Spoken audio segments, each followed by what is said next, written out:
তো 70 থেকে 80% শিক্ষার্থী যেখানে পড়াশোনা করে সেই সাধারণ শিক্ষা ব্যবস্থার জন্য এত বরাদ্দ এত বাজেট দেওয়া হচ্ছে। তবে মুসলমানের সন্তান হিসেবে তার যে মৌলিক শিক্ষাটা নেওয়া দরকার ছিল, ফরজ যে বিধানটা ছিল, সেই শিক্ষা কিন্তু এই জেনারেল শিক্ষা ব্যবস্থায় নাই, সেখান থেকে উপেক্ষিত। সেটা কিন্তু এই শিক্ষা ব্যবস্থা থেকে, কওমি মাদ্রাসা শিক্ষা ব্যবস্থা থেকে আমরা পেয়ে থাকি। আমাদের সন্তানরা, মুসলমানের সন্তানরা পেয়ে থাকে। সুতরাং মুসলমানদের দেশে মুসলমানদের এই ট্যাক্স এবং ভ্যাটের টাকা দিয়ে যে বাজেট প্রণয়ন করা হলো 26-27 এই অর্থ বছরে, সেখানে কওমি মাদ্রাসাকে অন্তর্ভুক্ত না করা, তাদের জন্য কোনো বাজেট না রাখা, আমি মনে করি বড় একটা জুলুম এবং এটা বৈষম্য।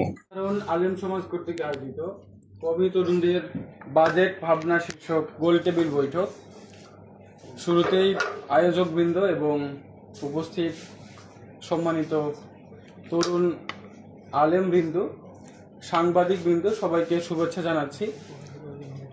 এদেশের ত্রিধারা ছাত্র সমাজের ঐক্যবদ্ধ প্ল্যাটফর্ম, স্কুল, কলেজ, ইউনিভার্সিটি, আলিয়া এবং কওমি মাদ্রাসার প্রতিনিধিত্বশীল সংগঠন শহীদ কাফেলা বাংলাদেশ ইসলামী ছাত্র মজলিসের পক্ষ থেকে যে শিরোনামটা নির্ধারণ করা হয়েছে, এটা আসলে অনেক বড় এবং ব্যাপক। বিস্তারিত আলোচনার সুযোগ এবং সময় কোনোটাই নেই। আমি সংক্ষিপ্ত আকারে কিছু বিষয় দৃষ্টি আকর্ষণীয় এবং করার চেষ্টা করবো ইনশাল্লাহ। কওমি মাদ্রাসা এটি শতবর্ষী বা শত বছরেরও বেশি বছর ধরে ঐতিহ্যবাহী একটি শিক্ষাধারা। আমাদের বাংলাদেশে সাধারণত 3টা শিক্ষাধারা প্রচলিত আছে। একটি হচ্ছে স্কুল, কলেজ, ইউনিভার্সিটি, যেটাকে আমরা সাধারণ শিক্ষা ব্যবস্থা বলে থাকি। আরেকটি হচ্ছে আলিয়া মাদ্রাসা শিক্ষা ব্যবস্থা, আরেকটি হচ্ছে কওমি মাদ্রাসা শিক্ষা ব্যবস্থা। এই কওমি মাদ্রাসা শিক্ষা ব্যবস্থা দীর্ঘ শত বছরের বেশি ধরে দাতব্য, পৃথিবীর সবচেয়ে বড় দাতব্য শিক্ষা প্রতিষ্ঠান হিসেবে বা দাতব্য সংস্থা হিসেবে বাংলাদেশে ইতিমধ্যে প্রতিষ্ঠিত হয়েছে। সবাই এটাকে স্বীকার করে, মেনে নিয়েছে। কওমি মাদ্রাসা বিশ্বের সবচেয়ে বড় দাতব্য সংস্থা হিসেবে কাজ করছে। এখানে পরিসংখ্যানে যতটুকু আমি আমার গবেষণায় পেয়েছি, সেটা হলো প্রায় 40,000 এখানে মাদ্রাসা আছে বা প্রতিষ্ঠান আছে। তার অধীনে প্রতিনিয়ত প্রতি বছর লেখাপড়া করছে কন্টিনিউয়াসলি 20 লক্ষের বেশি শিক্ষার্থী, আরো বেশি হতে পারে। গ্রামের অনেক অখ্যাত অথবা মক্তব অনেক ছোট মাদ্রাসা আছে যেগুলো হয়তো খুঁজে আনা যায় না বা আসে না। তো সেই সংখ্যাটা একেবারে কম নয়। তো বাংলাদেশের 3টা শিক্ষা ধারার মধ্যে কওমি শিক্ষা ধারা এটা হচ্ছে অত্যন্ত গুরুত্বপূর্ণ এবং অন্যতম একটি শিক্ষা ব্যবস্থা। আমাদের বাংলাদেশের নতুন সরকার গঠিত হওয়ার পর 2026-27 অর্থ বছরের বাজেট উপস্থাপন করা হয়েছে দ্বিতীয় সেশনে। সেখানে বাজেটের অঙ্কটা 9,38,000 কোটি টাকা। সেখানে শিক্ষা খাতে বরাদ্দ 1,08,000 থেকে 10,000 কোটি টাকা। 1,08,000 থেকে 10,000 কোটি টাকা শিক্ষা খাতে বরাদ্দ, যা ধারার জন্য বরাদ্দ দেওয়া হয়েছে। একটি ধারাকে একেবারেই বাদ রাখা হয়েছে অথবা বঞ্চিত করা হয়েছে। এটা আসলে কখনোই কোনোভাবেই সুখকর নয় বা সুন্দর নয়, বা এটা বাস্তবসম্মত নয় অথবা ইনসাফপূর্ণ নয় বলে আমার কাছে মনে হয়। ছোট্ট একটি হাদিস, তলাবুল ইলমি ফারিদাতুন আলা কুল্লি মুসলিমিন, অর্থাৎ প্রত্যেকটা মুসলমানের ইলম অর্জন করা ফরজ, 20% অন্যান্য সবগুলাতে। তো 70 থেকে 80% শিক্ষার্থী যেখানে পড়াশোনা করে সেই সাধারণ শিক্ষা ব্যবস্থার জন্য এত বরাদ্দ এত বাজেট দেওয়া হচ্ছে। তবে মুসলমানের সন্তান হিসেবে তার যে মৌলিক শিক্ষাটা নেওয়া দরকার ছিল, ফরজ যে বিধানটা ছিল, সেই শিক্ষা কিন্তু এই জেনারেল শিক্ষা ব্যবস্থায় নাই, সেখান থেকে উপেক্ষিত। অর্থাৎ আমি যদি আপনাকে প্রশ্ন করি বা আমাদের সরকারকেই প্রশ্ন করতে চাই, যে আমাদের ক্লাস 1 থেকে শুরু করে মাস্টার্স ডিগ্রি পড়া পর্যন্ত অন্তত পক্ষে 16 থেকে 17 বছর সময় লাগে। এই 16 থেকে 17 বছর লেখাপড়ার জীবনে আমাদের ছাত্র ভাইরা জেনারেল এডুকেশনে পড়াশোনা করে দ্বীনের শিক্ষার সুযোগটা পাচ্ছে না, কুরআন হাদিস শিক্ষার সুযোগ নাই। শিক্ষা ব্যবস্থায় এই দ্বীনের যে মৌলিক শিক্ষাটা, দ্বীনি যে শিক্ষাটা, ফরজ যে ইলম অর্জন করার যে ব্যাপারটা ছিল, সেটা কিন্তু এই শিক্ষা ব্যবস্থা থেকে, কওমি মাদ্রাসা শিক্ষা ব্যবস্থা থেকে আমরা পেয়ে থাকি। আমাদের সন্তানরা, মুসলমানের সন্তানরা পেয়ে থাকে। সুতরাং মুসলমানদের দেশে মুসলমানদের এই ট্যাক্স এবং ভ্যাটের টাকা দিয়ে যে বাজেট প্রণয়ন করা হলো 26-27 এই অর্থ বছরে, সেখানে কওমি মাদ্রাসাকে অন্তর্ভুক্ত না করা, তাদের জন্য কোনো বাজেট না রাখা, আমি মনে করি বড় একটা জুলুম এবং এটা বৈষম্য। শিক্ষার উদ্দেশ্যই হলো মানুষকে মানুষের মতো করে গড়ে তোলা, তার শারীরিক এবং মানসিকভাবে তাকে একজন যোগ্য নাগরিক হিসেবে, আল্লাহর গোলাম হিসেবে, নবীর উম্মত হিসেবে গড়ে তোলা। কিন্তু আমাদের যে শিক্ষা ব্যবস্থা, জেনারেল শিক্ষা এডুকেশন, সেখানে এটা অনুপস্থিত। অপরদিকে কওমি মাদ্রাসা থেকে কিন্তু সেই সার্ভিসটা আমরা পাচ্ছি, যেখানে কোনো পয়সায় সরকারকে খরচ করতে হচ্ছে না বা আমরা সেখানে দিচ্ছি না। তো এবং সরকারি বাজেটেও সেখানে বৈষম্য করা হয়েছে বলে আমার কাছে মনে হয়। দুঃখজনক আরেকটা বিষয় হলো যে নতুন যে শিক্ষা মন্ত্রণালয়, আমি তার নাম উল্লেখ করতে চাই না, তারা একটা প্রস্তাবনা নিয়ে আসছিল যে আমাদের যে শিক্ষা ব্যবস্থা জেনারেল এডুকেশন, সেখানে প্রত্যেকটা স্কুল কলেজে আমার মনে হয় বাধ্যতামূলকভাবে ধর্মীয় কোরআন শিক্ষার এরকম ধর্মীয় শিক্ষক নিয়োগ দেওয়া দরকার। এই দাবি কিন্তু আমরা বহু আগ থেকে করে আসছি, আলেম সমাজ করে আসছে। প্রত্যেকটা স্কুলে যদি ধর্মীয় শিক্ষক বাধ্যতামূলক নিয়োগের কথা না বলে উল্টা তারা গানের শিক্ষক, নাচের শিক্ষক, এগুলা শিক্ষক নিয়োগের কথা উত্থাপন করছে, প্রস্তাবনা নিয়ে এসেছিল। ইতিমধ্যে সেটা প্রত্যাখ্যান করা হয়েছে। সাধারণ মানুষ এবং সবাই এটাকে প্রত্যাখ্যান করছে।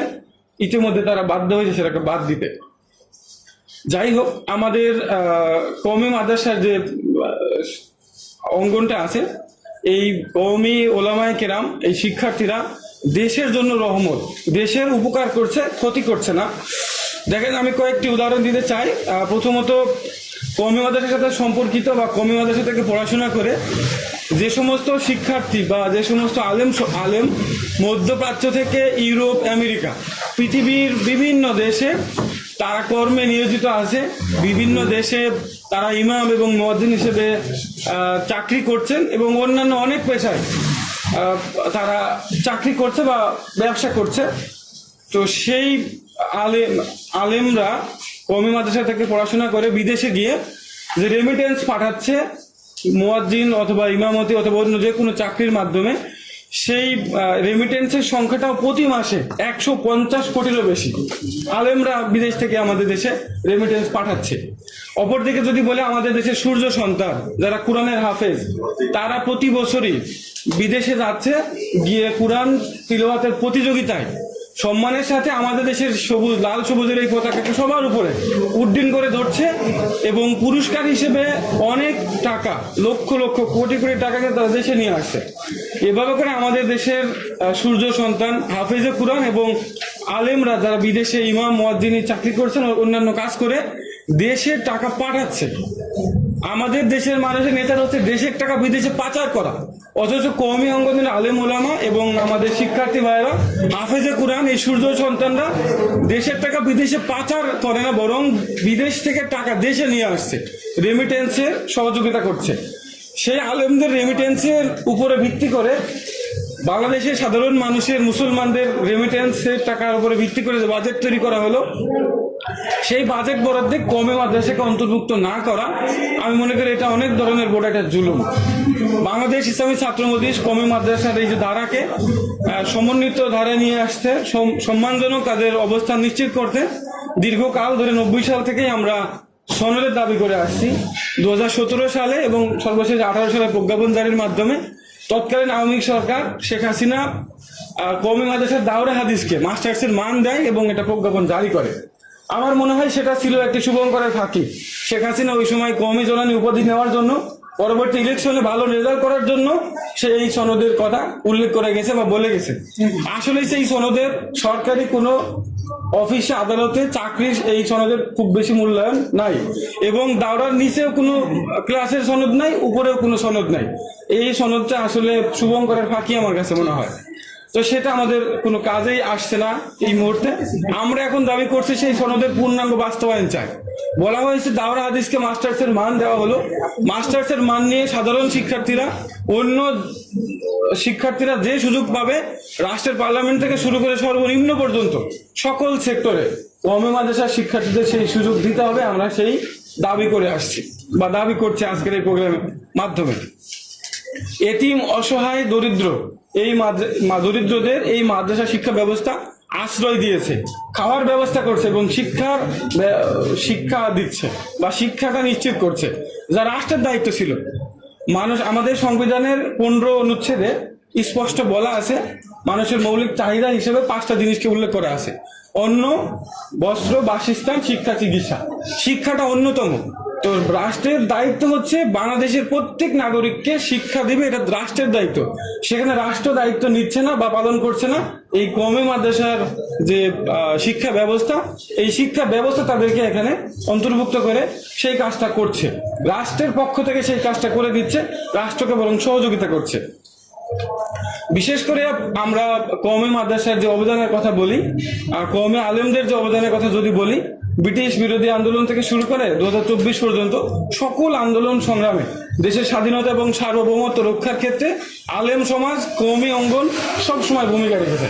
যদি ছোট্ট একটি উদাহরণ দেই, 24শে জুলাই বিপ্লবের পরে যখন দেশে কোনো আইন ছিল না, সরকার ছিল না, কোনো ব্যবস্থাই এখানে কার্যকর ছিল না, ঠিক সেই সময় আমাদের কওমি মাদ্রাসার শিক্ষার্থী ভাইয়েরা, ছাত্র ভাইয়েরা নিজে থেকে আইন শৃঙ্খলা বাহিনীর দায়িত্ব পালন করছে, সংখ্যালঘুদের ঘরবাড়ি রক্ষা করছে এবং তাদের উপাসনালয় পাহারা দিয়েছে। এভাবে করে আমাদের দেশের স্থিতিশীলতা রক্ষার ক্ষেত্রে, আইন শৃঙ্খলা রক্ষার ক্ষেত্রে, অপরাধ থেকে মানুষকে ফিরিয়ে রাখার ক্ষেত্রে, ঈমান আমল রক্ষার ক্ষেত্রে, ইসলামী তাহজিব তামাদ্দুন রক্ষার ক্ষেত্রে, দেশের স্বাধীনতা এবং সার্বভৌমত্ব রক্ষার ক্ষেত্রে অগ্রণী ভূমিকা পালন করে আসছে, প্রতিনিয়ত নিরলসভাবে কাজ করে যাচ্ছে। এই শিক্ষা ব্যবস্থাকে অবশ্যই সাধুবাদ জানানো উচিত এবং সরকারের এখানে বরাদ্দ বেশি করে দেওয়া উচিত ছিল, কিন্তু সেই ব্যবস্থা এখানে করা হয়নি। আমি মাঝে মাঝে দেখি এবং অবাক হই, আমাদের হাফিজ যারা বিদেশে গিয়ে ফার্স্ট হয়, প্রথম স্থান অর্জন করে, পুরস্কার নিয়ে আসে, এবং অনেক কওমি মাদ্রাসার ছাত্রবাদের আমি হাতের লেখা দেখেছি, এত সুন্দর লেখা, এটা আসলে কল্পনারও বাইরে। অনেকের সুন্দর এত তেলাওয়াত যা আসলে কল্পনারও বাইরে। সরকার কেন দিচ্ছে না এখানে বা বরাদ্দ দেয় না, সেটা হচ্ছে সরকারি খাতায় বা সরকারি তালিকায় আমাদের এই মাদ্রাসা সংস্থা বা এই কওমি মাদ্রাসার নামটা নেই, এই জন্য দিচ্ছে না। আমরা 5% দাবি করেছি, তো সরকার এখানে বরাদ্দ দিচ্ছে না কারণ সরকারি খাতায় এই নামটা নেই।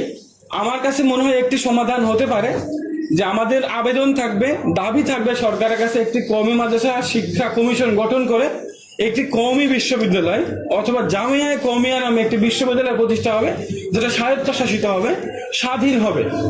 যে কওমি মাদ্রাসার যে আপনার ইতিহাস আছে, ঐতিহ্য আছে, এটাকে অক্ষুণ্ণ রেখে একটি বোর্ড হবে, যে বোর্ড পরীক্ষা নেবে, নিয়ন্ত্রণ সংস্থা হিসেবে কাজ করবে, তাদের সনদ দিবে এবং এই প্রতিষ্ঠানটাকে রাষ্ট্রীয়ভাবে কিভাবে এগিয়ে নেওয়া যায় সেই কাজটা তারা করবে।